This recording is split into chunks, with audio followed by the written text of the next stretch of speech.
வணக்கம் உங்கள் விவசாயி. இன்றைக்கி பார்த்தீங்கன்னா வெள்ளரிக்காய் செடி தான் நடுறோம். இந்த வெள்ளரிக்காய் செடி பற்றி மாமாக்கிட்ட கேட்டு தெரிஞ்சுக்கலாம் வாங்க. மாமா, எல்லாரும் இது என்ன ரகம் செடின்னு கேட்குறாங்க. என்ன ரகம் செடின்னு கேட்குறாங்களா? ம் இது என்ன குக்கும்பரோட வெயில் காலத்தில் அதிகமாக சாப்பிடுவாங்களா? பச்சை காய் வரும்ல, அந்த ரகம் தான் இது. மஞ்சள் இல்லை, பச்சை இது.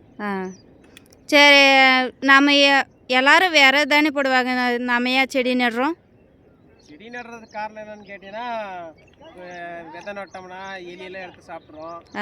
அதனால தான் நம்ம செடி நடுறது. இப்போ இந்த செடி நெட்டால் எத்தனை நாளைக்கு வரும்?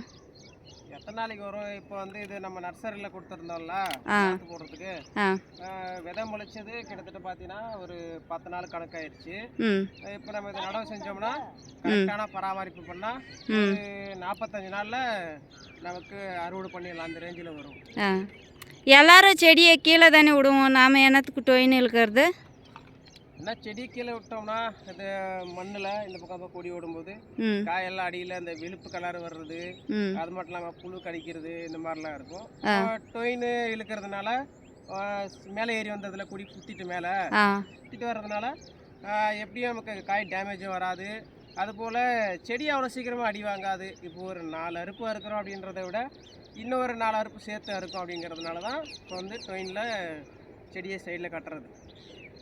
அதுபோல் மெயினாக இன்னொரு விஷயம் என்னென்னா, வெள்ளரி செடியை பொறுத்த வரைக்கும் நம்ம பராமரிப்பு எந்த அளவுக்கு பண்ணுறோமோ அந்த அளவுக்கு ஹீல்டும் வரும், காயும் அறுக்கும்.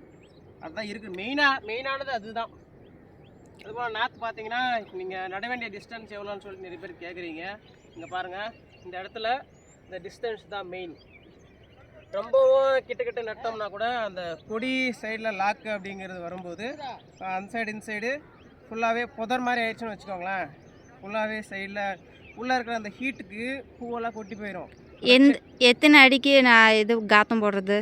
காத்தானா அப்புறம் 3/4 அடி கரெக்டாக ஒரு ஜானன்னு சொல்லுவாங்களா, ஜானுக்கு அப்படிங்கிற மாதிரி ஒவ்வொரு விதை நடுறதுனால. விதை நடும்போதும் சரி, இது நாற்று நடும்போதும் சரி. இப்போ நிறைய பேர் பார்த்தீங்கன்னா இப்போ அதிகமாக நாம் இது வரைக்கும் விதைன்றது ரேர் தான், அதிகமாக நட்டதில்லை. நாற்று தான் அதிகமாக நடுவோம்.